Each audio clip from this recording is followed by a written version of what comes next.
give it a second to get the participants on.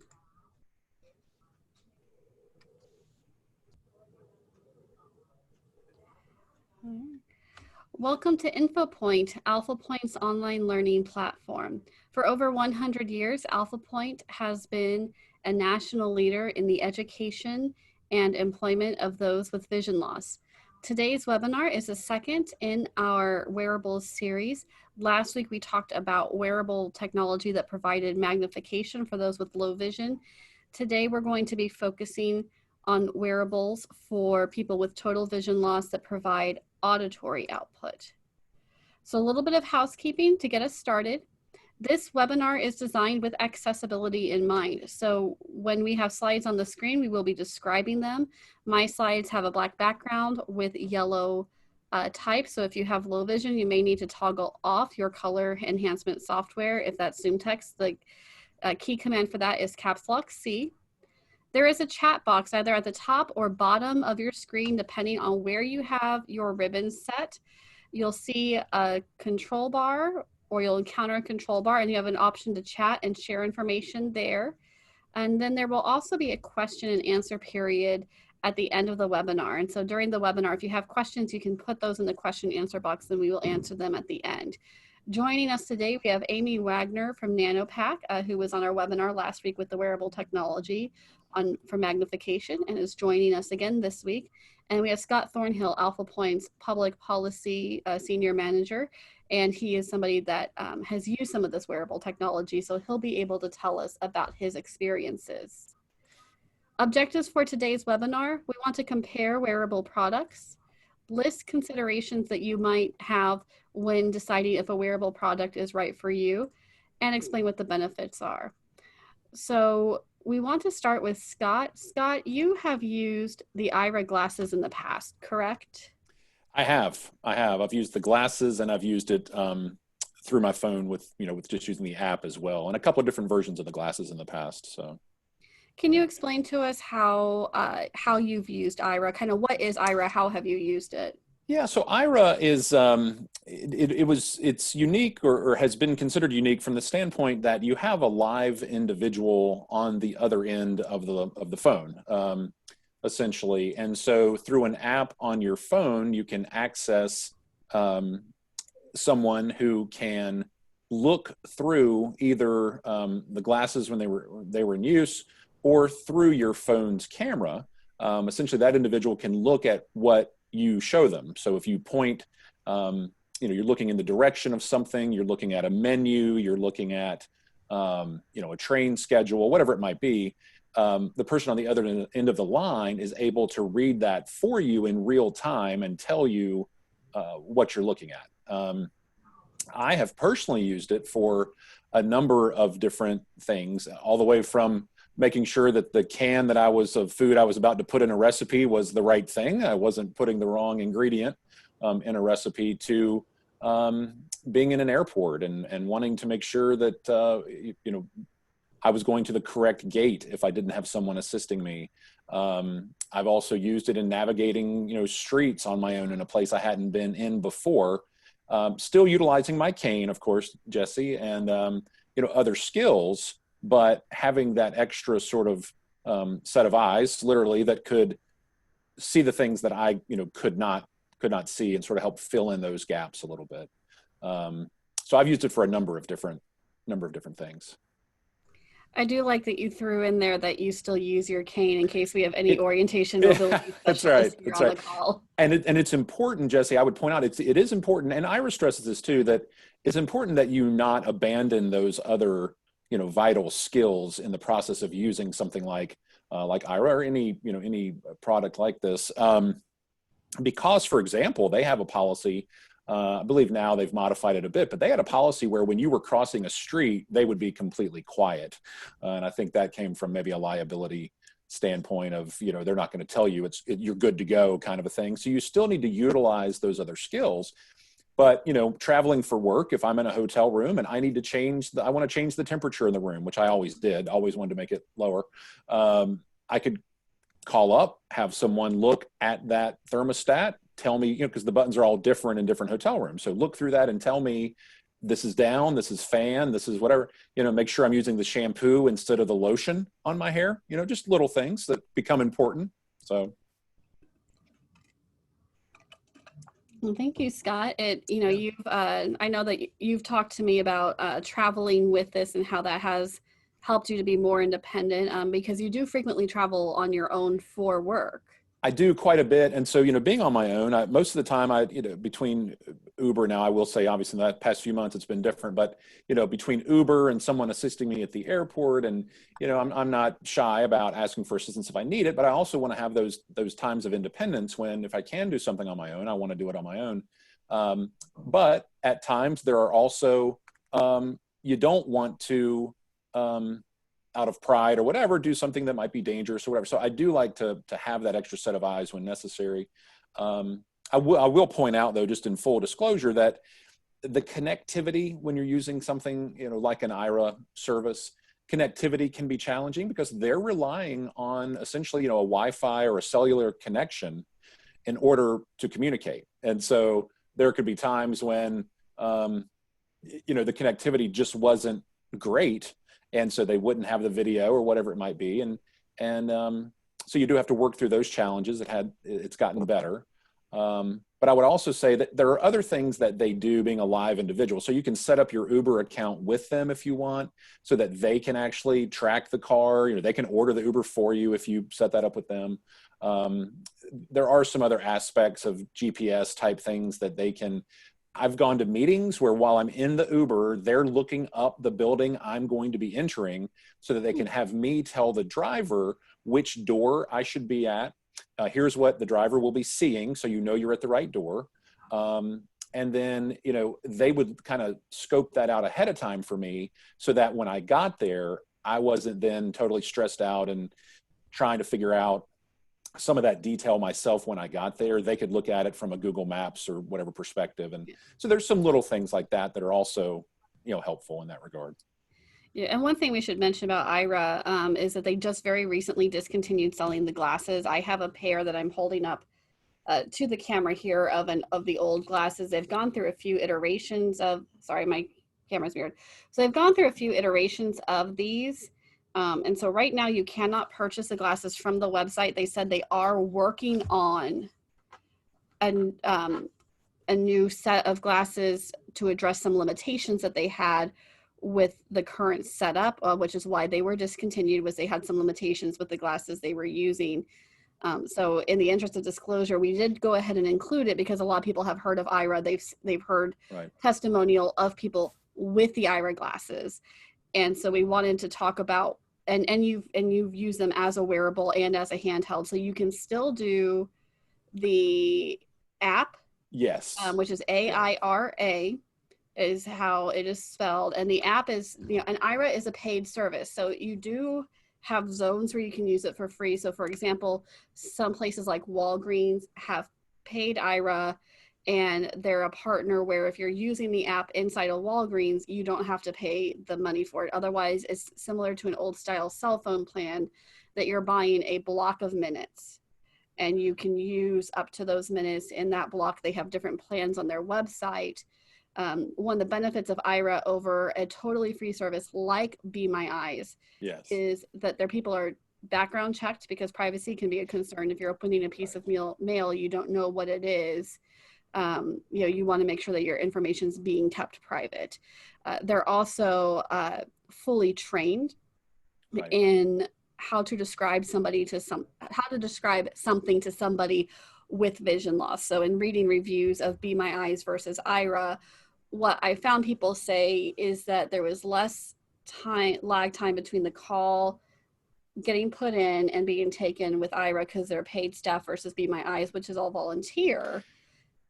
Sometimes it sounds like. and Jesse, I would also point out, just as you brought that up, last year I was at a convention and I had not utilized Be My Eyes. I believe I had downloaded it, but I just hadn't really used it for whatever reason.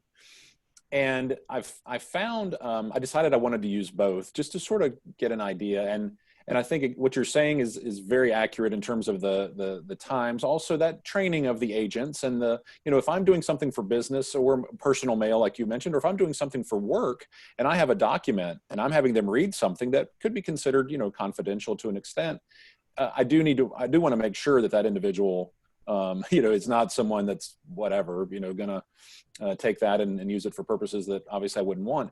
I will also say that from talking to a couple of people that have volunteered with Be My Eyes, and I think it's a wonderful service, Be My Eyes, and I think people that volunteer for that, and apparently they had a huge influx of volunteers in the last year and a half or so. I applaud that and thank individuals for doing so. I will say that what happens because they have so many volunteers is that a lot of times people only get a call like maybe once every 3 months. And so I've talked to people that said, yeah, I get a call, about once every 3 months and help someone, which is great that they're doing that. However, when you're a blind individual that needs assistance in mobility or whatever, I do prefer to have someone who is kind of well-versed in helping someone navigate. So there is definitely a difference in that.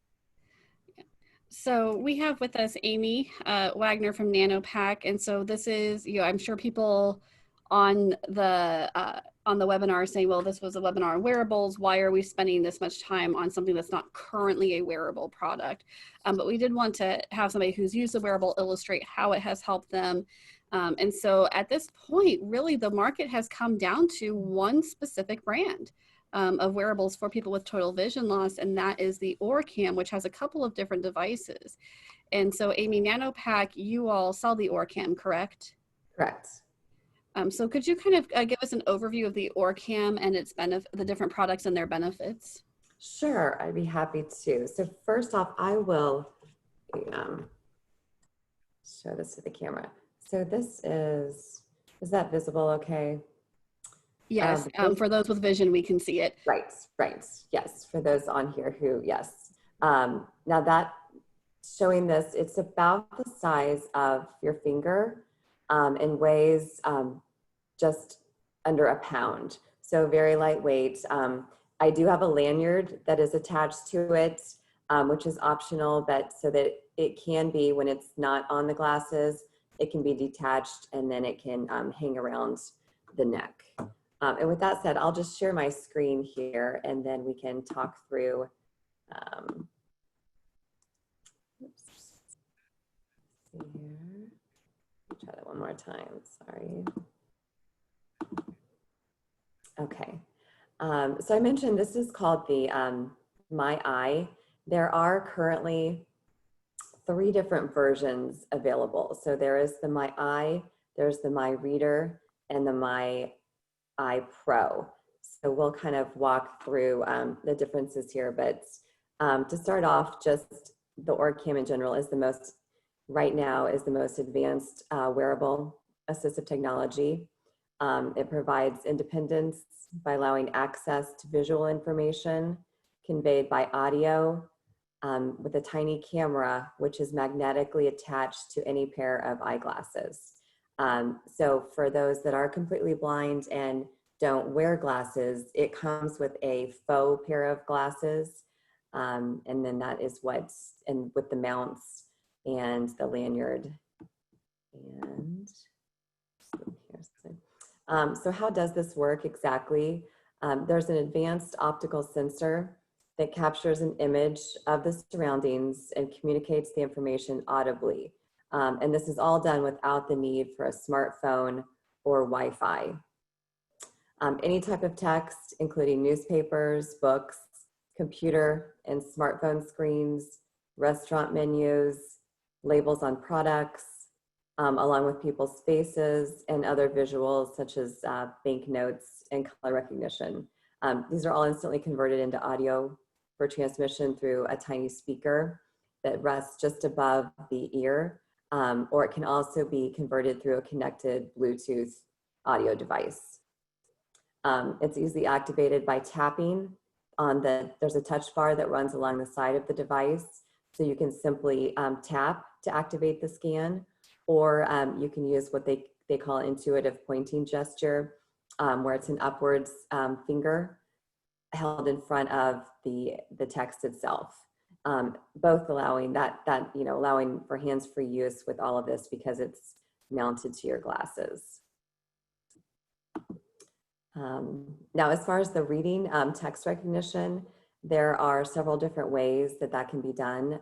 As I just mentioned, you can tap the touch bar, you can use the finger points, but there's also reading activation with this, where if you do have some vision, you are able to do reading navigation and just use your finger to go directly to a specific part of a page or document and just begin reading right where your finger is. And then there's also automatic page detection. So where you can, for those who are completely blind, by holding a document about 8 to 10 inches in front of your nose and then tapping the touch bar will activate the scan. Otherwise, you can have the device set to automatic page recognition, where it will, as soon as text comes into view of the camera, after 3 seconds, it will automatically start reading. It also allows for stop reading. There's a gesture, well, actually 2 ways. If it's reading and you've decided it's not something you want to continue with, you can hold up your hand, extend your hand out like you would be using that gesture to tell someone to stop. So it recognizes the back of your hand, it will stop reading, or you can simply touch that tap bar again. You're going to be able to pause reading at any point, skip forward, skip backwards, increase or decrease your volume, as well as adjust the rate of speech. And I don't have on the slide here, but you can also choose the gender, so you can have a male voice or a female voice.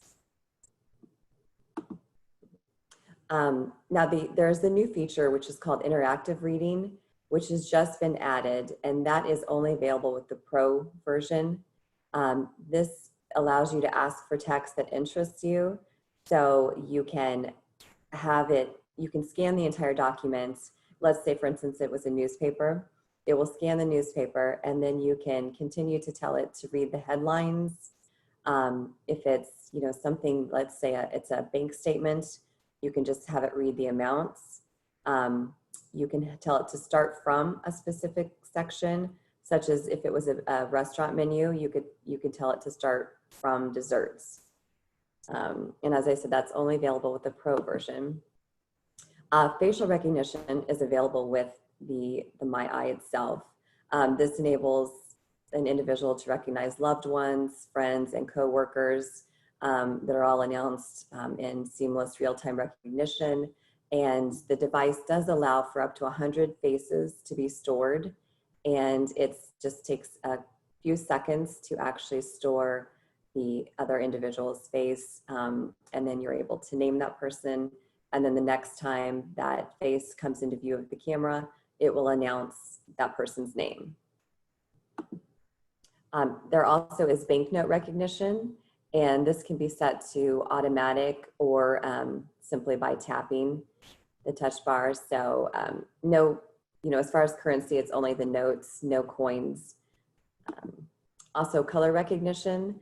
I will say that the color recognition is a little, on any device that offers that, it's still a little,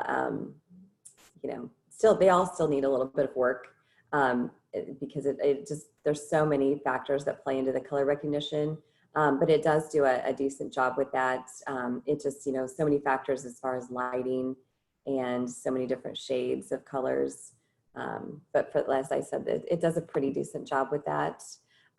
Orientation is another new feature that has been added and is only available with the Pro version. This is not meant to, by any means, take the place of a seeing eye dog or cane use. And it is still in beta mode right now. But this allows the individual, it allows to be able to identify objects in your surroundings. For instance, right now, it will recognize doors, chairs, tables, cups, and screens, which is computer screens, phone screens, and allowing the user to ask what's in front of me. It will then announce what it can see as you turn your head to the left and the right. And then once you've decided on a specific area, you can then tell the device to guide me to that specific object. See, and right now, the device is available in 25 languages and is available in 48 countries. So they've, expanded the use quite quickly, and it's very broad at this point. So that is the OrCam My Eye, which, just to kind of summarize, the My Eye has the text recognition, facial recognition, color recognition, banknote recognition, excuse me, and barcodes, which I didn't really touch upon. Barcodes are a little tricky because, depending on without sight, whether, how you're holding a product, where that barcode is within view of the camera, but it does have that as well. Now, the difference between the My Eye and the My Eye Pro is the Pro has just added, it's the newest version, which has just added the orientation and the interactive reading.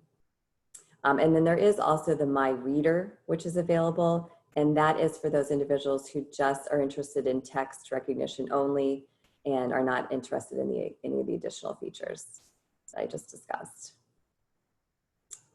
So, Jesse, do you want me to move on to the read, or do you want to allow questions on the My Eye at this point? Why don't we go ahead and talk about the read, and then we can kind of ask questions about the differences between them, or if there's specific questions on a specific product. Okay. Okay, so the read, and for those who are on here that do have some sight, I'm going to hold, actually, can you see this okay, or should I switch my screen back? It's a very small video, at least on my computer. I'm not sure how it's showing up for other people. Let me minimize this.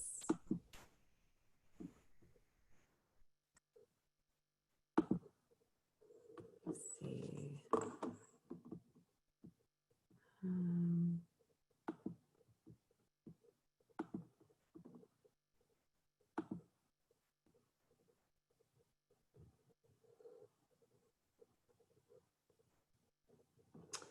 How about, is that, I'm not sure why it's not going back into, let me do this.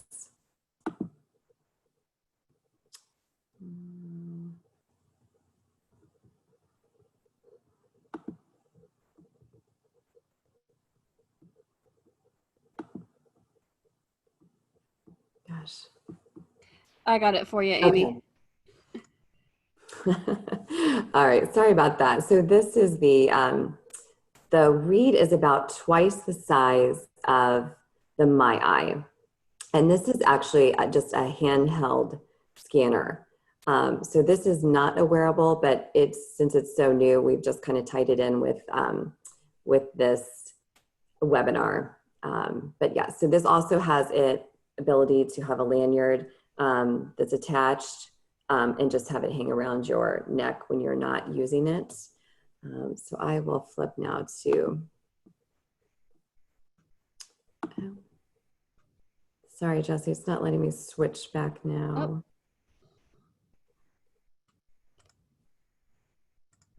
All right, it should let you know. Okay.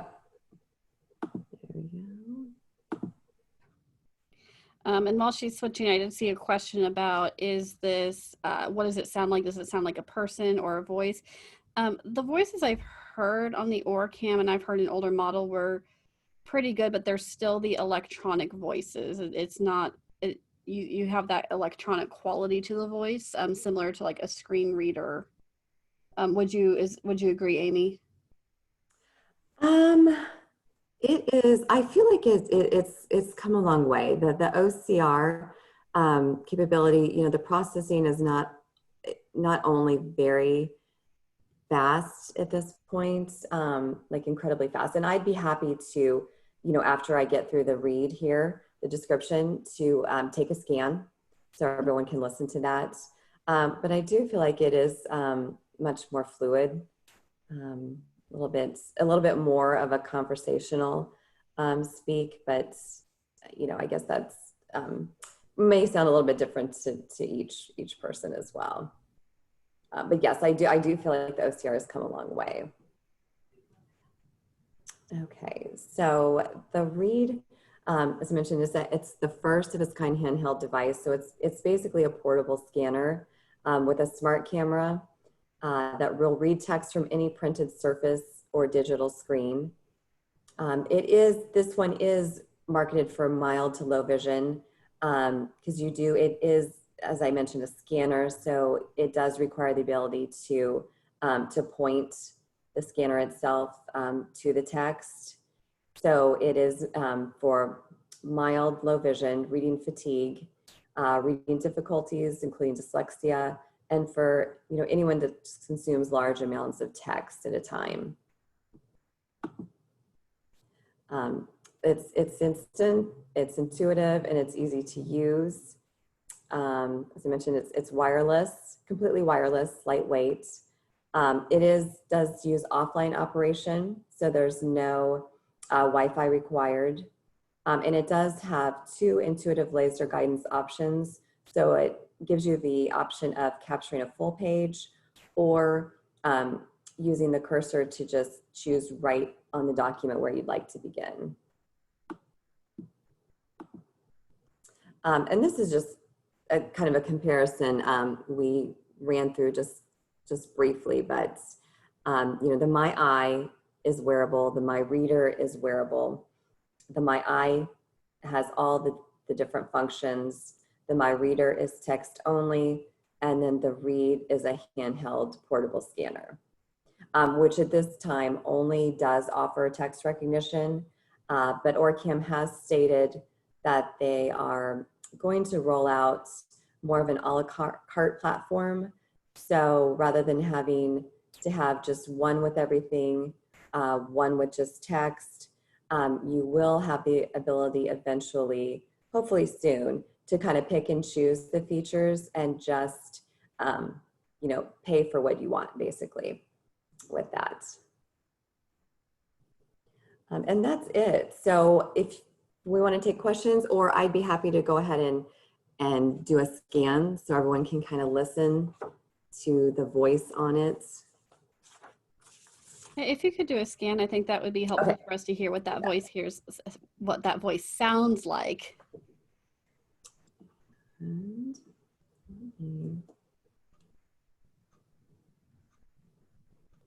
Okay, and I just turned it on. Once it is powered on, it does take, gosh, approximately probably 10 seconds.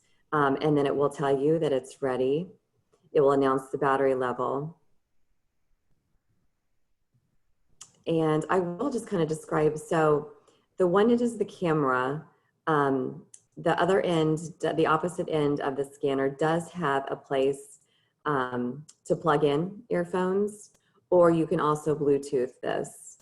And then as far as, it's very user-friendly. On the top of it, version 9 is ready. Battery is 74% charged. Volume max. okay, so hopefully everyone can hear that. But I was describing it's very user-friendly because there's 1, 2, 3, 4. There's 4 buttons on the very top, and that's the only place where the buttons, you can locate the buttons just right there.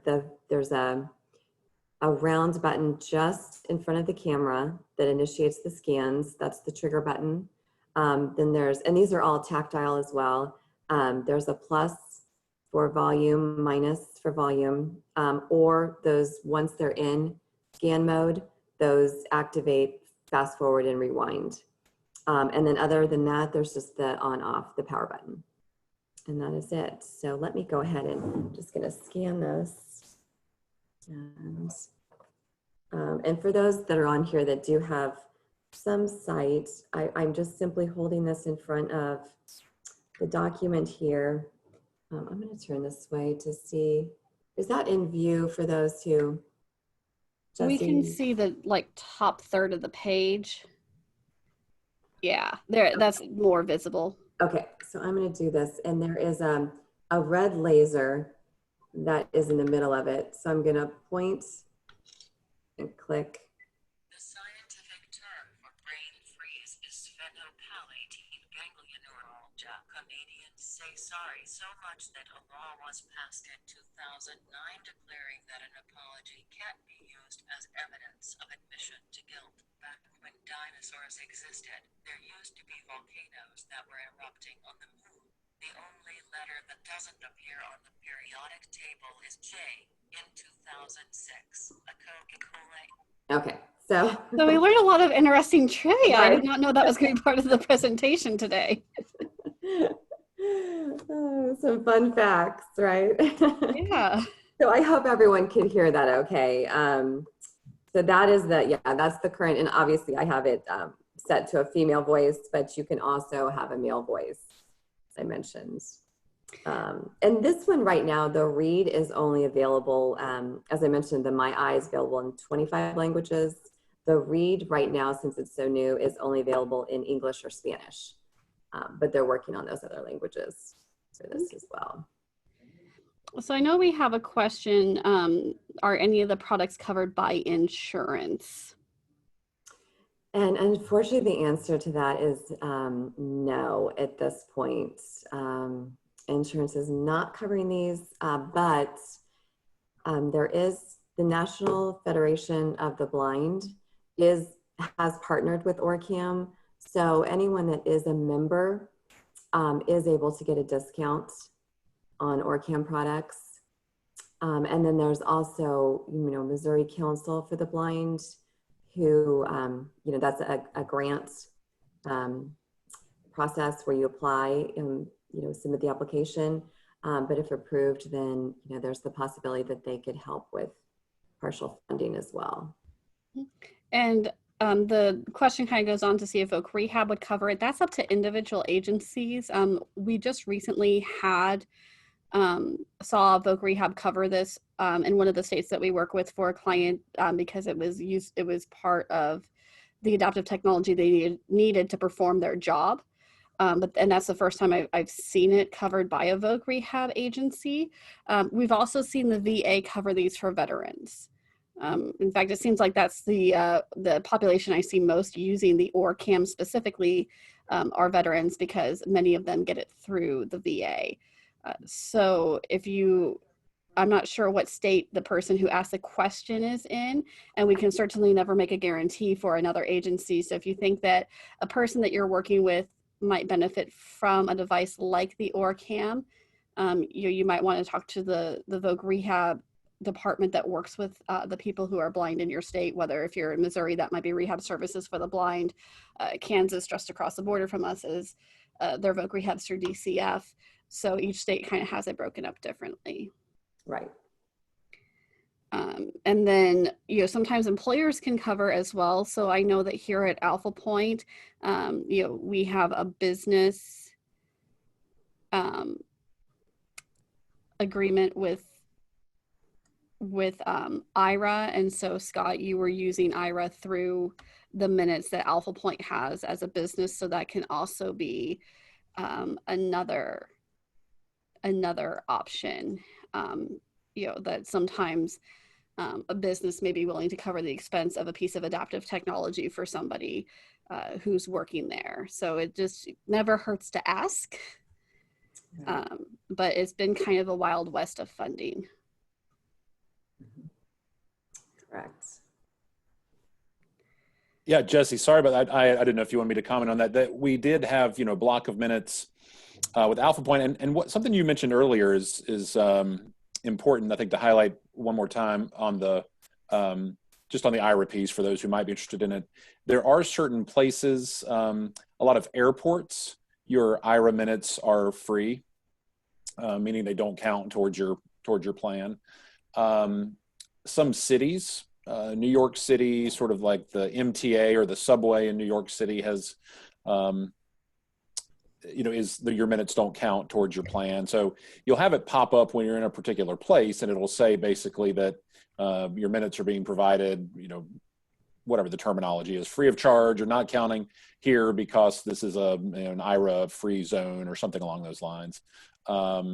They also introduced, and I don't have the detail on it here, but they did just in the past, I'd say about a year or so, they've introduced sort of a free part of the Ira service, or, you know, a small number of minutes that you can do at no cost. And, you know, and I think part of that is because of Be My Eyes and some of the other, you know, aspects there of you know, if it's cost prohibitive, then obviously the model doesn't work. So I think they're still trying to figure out some of that detail.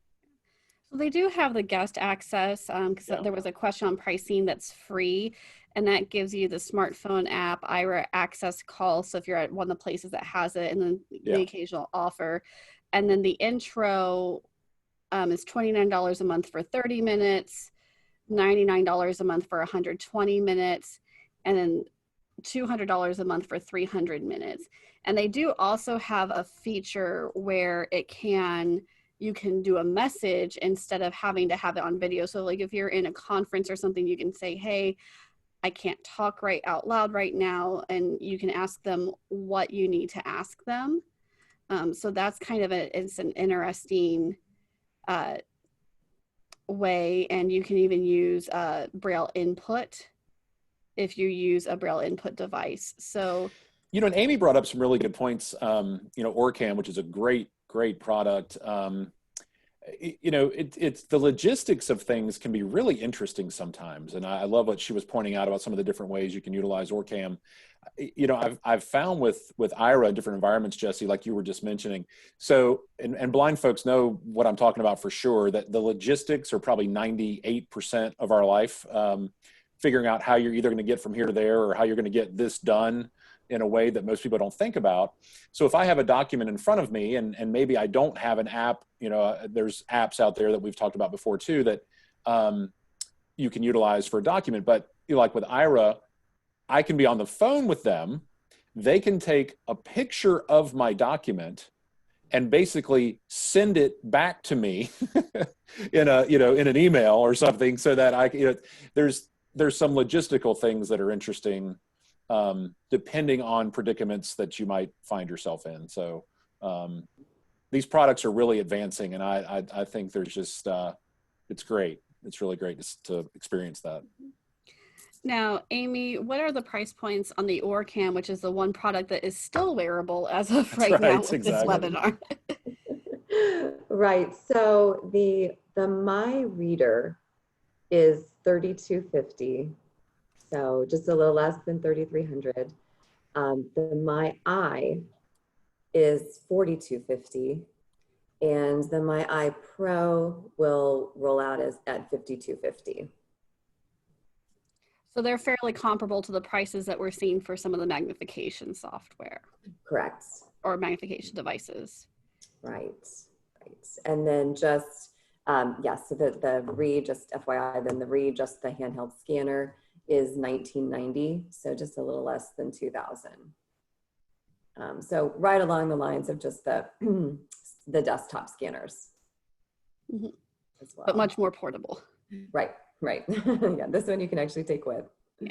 You know, kind of another consideration people have with these devices that I think we've touched on a little bit is print, the type of print that we're seeing. Some of the optical character recognition, the ones that scan and how the computer read it to you, getting a lot better about being able to read handwriting, but it's still pretty hit or miss in my experience. Is that what you're finding with some of the updates, Amy? So right now, none of them, I mean, unless someone has, I've seen it where if someone has extremely legible print and it almost looks like, you know, a printed type of text, I've seen it occasionally pick that up, but for the most part, they're not able to decipher handwriting at this point.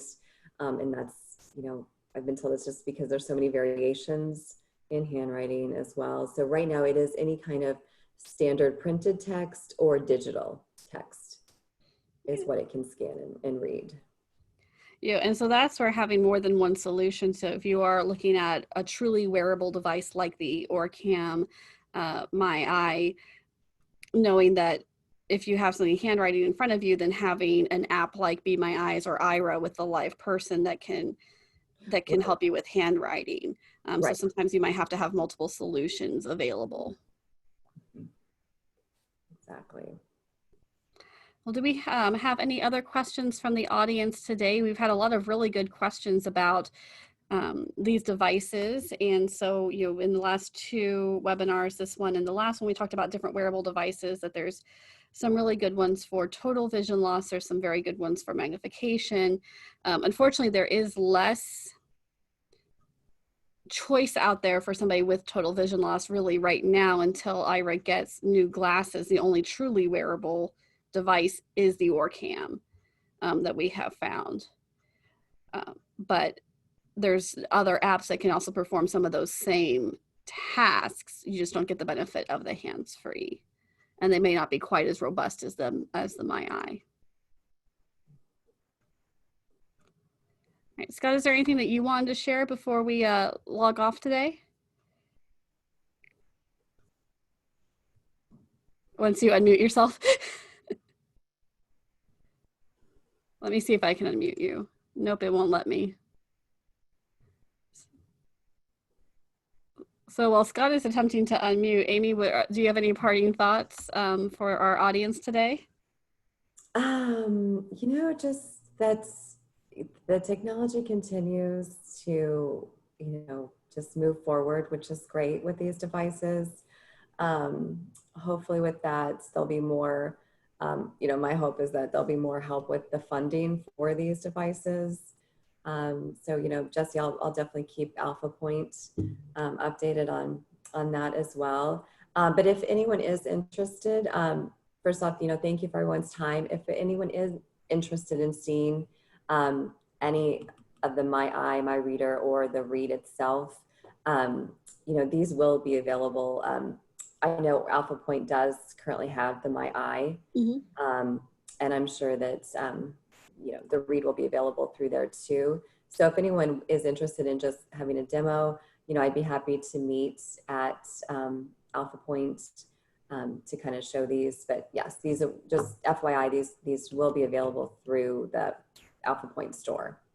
So if you're interested in scheduling that number is 816-237-2096 to talk to Cheryl Rayburn. And she is the one that can schedule you, because our store is currently by appointment only due to the COVID virus. And I think that we saw that we had somebody from Alaska registered. So you're welcome to come down to Kansas City, Missouri to try this out if you really want to.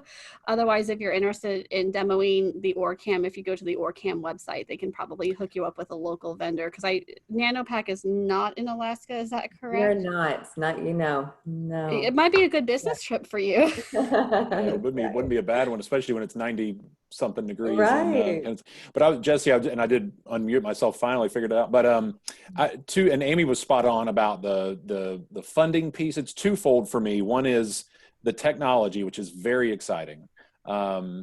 Anytime you sort of experience these breakthroughs and things happening, and I don't know if people on the webinar today are old enough to remember, some pieces of technology, like when a VCR came out and it was $500, and now nobody even uses them anymore, right? Or a DVD player. So a lot of these technologies, when they're newer, they are a lot more expensive, and then they start to come down with volume. One of the issues we run into is that in the blind community or visually impaired, the marketplace is somewhat limited. So when a lot of effort, research, and money goes into developing these products, the prices and the processes can be a little out there. So the hope is that does sort to get into reach for more people, and that with that volume and the technology, we find a good space for it to land. So I'm excited. Yeah. Well, thank you both for joining us today. If you or someone you know is visually impaired and you think they would benefit from Alphapointe's products or services, you can reach out to us at www.alphapointe.org, and there is an E on the end of Alphapointe, or you can give us a call at 816-421-5848, and we would be happy to discuss our services further with you. And again, if you would like to make an appointment at our Connecting Point store to see the Orcam or any other products or devices that you think might be able to help you or a loved one be more independent in the home, we have a lot of that stuff in our store. And so that number is, again, 816-237-2096. 2096. And we did have a comment from our friend in Alaska that it's 57 degrees there today after the heat we've had in Missouri this week. I think I might know where my next vacation is. Yes. So we want to thank everybody for joining us. And then next Nice. week, our webinar will be on accessibility in the workplace for those with vision loss. So tell your employers about this next webinar. And Scott, I believe you'll be joining us on that one as well.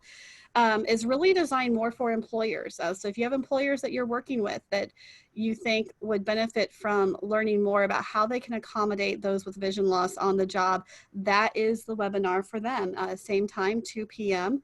And you can find more information on our website. Thank you, Scott. Thank you, Amy. Thank you, everyone. Thank you, everyone. Have a great day. Take care. Take care.